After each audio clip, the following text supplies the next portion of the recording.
совместным действиям.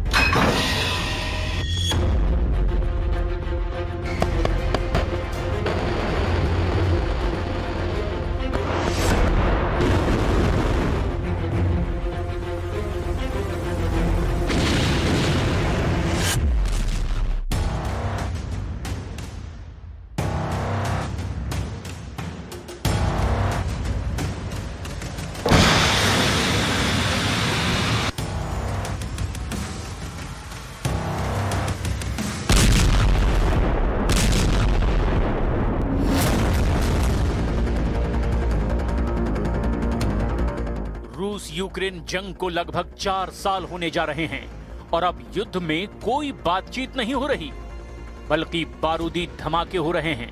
हालात ये हैं कि जो पुतिन और ट्रंप यूक्रेन में शांति समझौते को लेकर हंगरी में मिलने वाले थे, वो प्लान पूरी तरह से रद्द हो चुका है।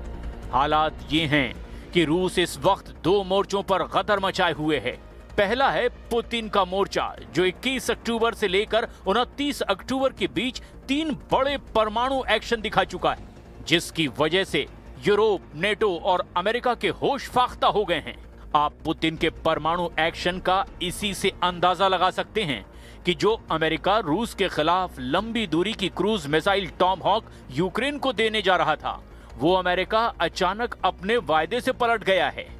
ट्रंप ने अपने एयरफोर्स 1 विमान में पत्रकारों के सवाल का जवाब देते हुए 2 टूक कह दिया कि वो यूक्रेन को लंबी दूरी की क्रूज मिसाइल टॉमहॉक रूस के खिलाफ नहीं देंगे।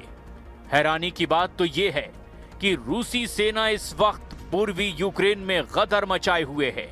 यूक्रेनी सेना ने खुद माना है कि रूसी सेना ने पिछले 7 दिनों में यूक्रेन पर 2740 हवाई हमले किए हैं। आप रूस के तूफानी हमलों का इसी से अंदाजा लगा सकते हैं कि रूसी सेना ने पूरे डोनेस्क पर लगभग कब्जा ही कर लिया है। खबर तो ये भी आ चुकी है कि रूस ने यूक्रेन को जर्मनी से मिले advance tank leopard 2A6 tank को तबाह कर दिया है।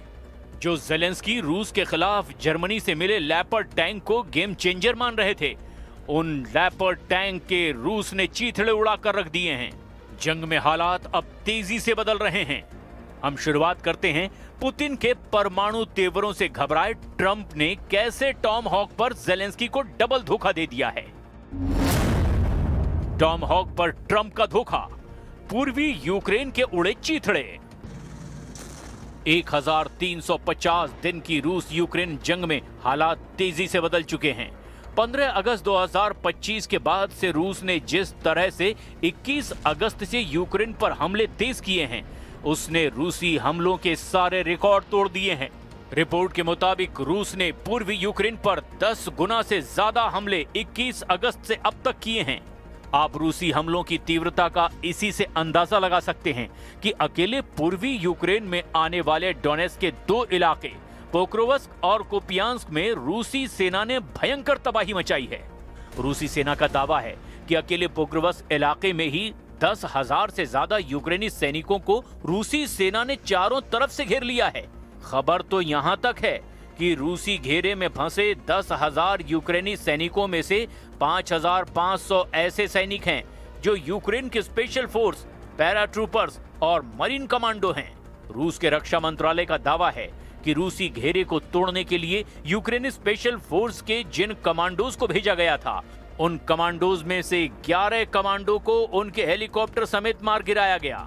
अब ऐसे हालात में अमेरिका, नेटो और यूरोप की तरफ मदद की टकटकी लगाए ज़ेलेंस्की को ट्रंप ने डबल धोखा दे दिया है। अमेरिका के राष्ट्रपति डोनाल्ड ट्रंप ने 2 नवंबर 2025 को यूक्रेन को ऐसे मौके पर जबरदस्त मिसाइल धोखा दिया है जब यूक्रेन को सबसे ज्यादा लंबी दूरी की मिसाइलों की जरूरत है। सिर्फ 2 दिन पहले ही अमेरिका ने ऐलान किया था कि रूस के खिलाफ यूक्रेन को लंबी दूरी की क्रूज मिसाइलें टॉमहॉक दी जाएंगी। राष्ट्रपति ट्रंप के रक्षा मंत्रालय पेंटागन ने साफ शब्दों में ऐलान किया था कि अमेरिका यूक्रेन को टॉमहॉक मिसाइलें देने को पूरी तरह से तैयार है। पेंटागन ने यहां तक दावा किया था कि क्रूज मिसाइल टॉमहॉक देने से अमेरिका के टॉमहॉक मिसाइल भंडार पर कोई फर्क नहीं पड़ेगा। पेंटागन की तरफ से संकेत दिए गए कि जैसे ही यूक्रेन को टॉमहॉक देने वाली फाइल पर ट्रंप साइन करेंगे, यूक्रेन को टॉमहॉक मिसाइलें दे दी जाएंगी।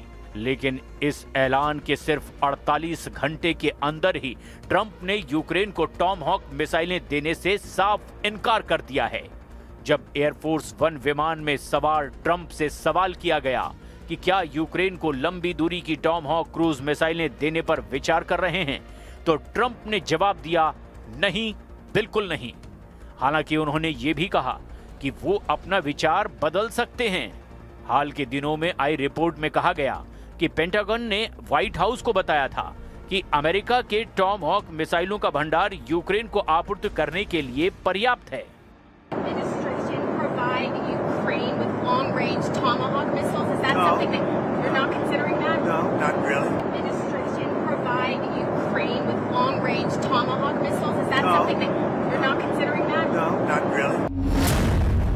यूक्रेन की डबल हार, रूस ने उड़ा दिए लेपर्ड टैंक। हाल के दिनों में यूक्रेन पर दोहरी मार पड़ रही है। एक तरफ रूसी सैनिक हर दिन सैकड़ों यूक्रेनी सैनिकों को मार रहे हैं, तो वहीं दूसरी तरफ यूक्रेन को मिले नेटो और यूरोप के हथियार भी तबाह होने लगे हैं।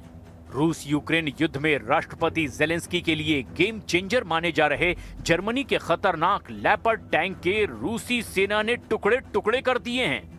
रूसी ड्रोन हमले से ध्वस्त हुआ लेपर्ड टैंक डॉनबॉस के कीचड़ भरी जमीन पर पड़ा हुआ है। ये रूसी हमला उस वक्त हुआ जब यूक्रेन की सेना का एक काफिला आगे बढ़ रहा था। राष्ट्रपति जेलेंस्की की game changer machine German leopard 2A6 tank अपनी चमकदार तोपों के साथ रूस पर हमला कर रही थी, लेकिन रूस ने अपने ड्रोन हमले से लेपर्ड टैंक के चीथड़े उड़ा दिए। ब्रिटेन के पूर्व खुफिया अधिकारी और रक्षा विशेषज्ञ फिलिप इनग्राम रूसी घुसपैठ को एक छलावा बता रहे हैं और कहा कि पुतिन यूक्रेन में चल रहे युद्ध के बहाने पश्चिमी धन और संसाधनों को कम करने की कोशिश कर रहे हैं। फिलिप का दावा है कि यूरोपीय नेता बैठकों में ये पता लगाने की कोशिश कर रहे हैं कि कैसे जवाब दिया जाए। उधर रूस लगातार मजबूत होता चला जा रहा है। फिलिप का दावा है कि पुतिन की हालिया उकसावे वाली गतिविधियां नेटो को हवा में उलझाने की चाल है।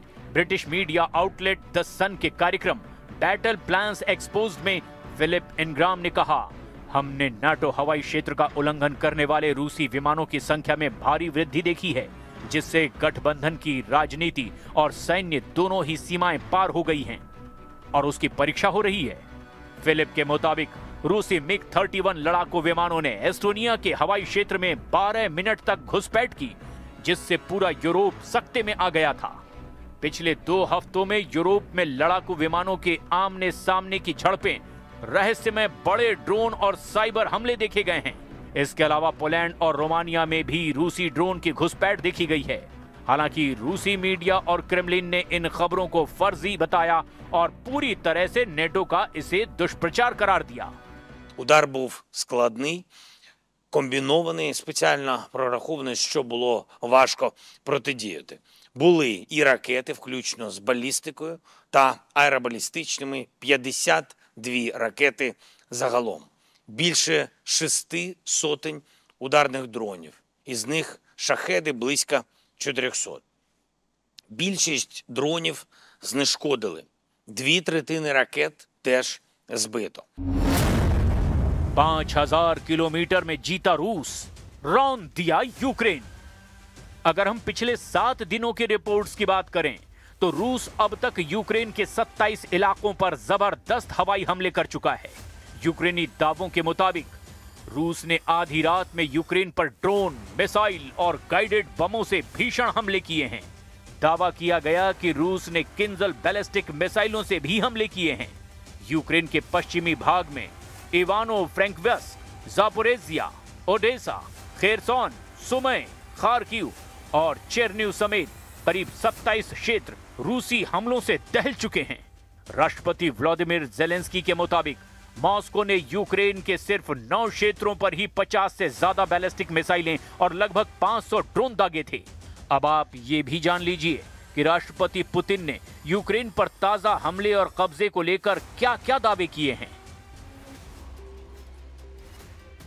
रूसी राष्ट्रपति व्लादिमीर पुतिन ने कहा कि उनकी सेना ने इस साल यानी 2025 में अब तक यूक्रेन के 5000 वर्ग किलोमीटर यानी 1930 वर्ग मील क्षेत्र पर नियंत्रण कर लिया है।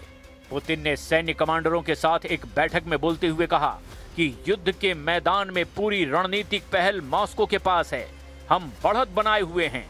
रूसी क्षेत्र के अंदर तक हमला करने की यूक्रेन की कोशिशों से स्थिति नहीं बदलेगी। पुतिन का ये बयान ऐसे वक्त में आया है जब दोनों ओर से ताबड़तोड़ ड्रोन हमले किए जा रहे हैं। व्लादिमीर पुतिन के मुताबिक यूक्रेनी सेनाएं मोर्चे के सभी क्षेत्रों से पीछे हट रही हैं। मीटिंग में ही रूसी सेना के जनरल स्टाफ प्रमुख जनरल वालेरी गेरासिमोव ने शीर्ष कमांडरों की बैठक में कहा कि हमारी सेनाएं सभी दिशाओं में आगे बढ़ रही हैं। यूक्रेनी सेना का ध्यान हमारी प्रगति को धीमा करने पर है। कमांडर गेरासिमोव ने कहा कि सबसे भीषण लड़ाई पोक्रोवस्क और दिनिप्रो पेट्रोवस्क की ओर इलाकों में चल रही है। रूसी रक्षा मंत्रालय के मुताबिक रूसी सेनाओं ने यूक्रेन के जापोरेजिया क्षेत्र में नोवो हरिहोरिवका बस्ती पर नियंत्रण कर लिया है। रूसी वायुसेना ने रात भर में 53 यूक्रेनी ड्रोन तबाह करने का दावा किया। अब तक यूक्रेन के 27% से ज्यादा इलाके पर रूस कब्जा कर चुका है। यूक्रेन के जापोरेजिया, खेरसॉन, लुहांस्क, खार्किव पर रूस का कब्जा लगभग हो चुका है। हारते और हाँफते यूक्रेन के सामने एक ही रास्ता बचा है कि अगर यूरोपीय देश रूस पर हमला कर दें तो यूक्रेन की हार लंबे वक्त के लिए टल सकती है। हाल में पेरिस में हुई मीटिंग में राष्ट्रपति जेलेंस्की ने साफ कहा था कि रूस के राष्ट्रपति पुतिन मरने वाले हैं, जिसके बाद रूस बिना शर्त युद्ध विराम के लिए मजबूर हो जाएगा। यहां तक कि फ्रांस के राष्ट्रपति मैक्रों और ब्रिटिश प्रधानमंत्री कीर स्टारमर ने रूस को धमकी देते हुए कहा था कि रूस कभी भी यूक्रेन को नहीं जीत पाएगा। रूस के यूक्रेन पर ताजे हमले ये साबित कर रहे हैं कि पुतिन का रूस अपने मिशन में अब बहुत आगे निकल चुका है।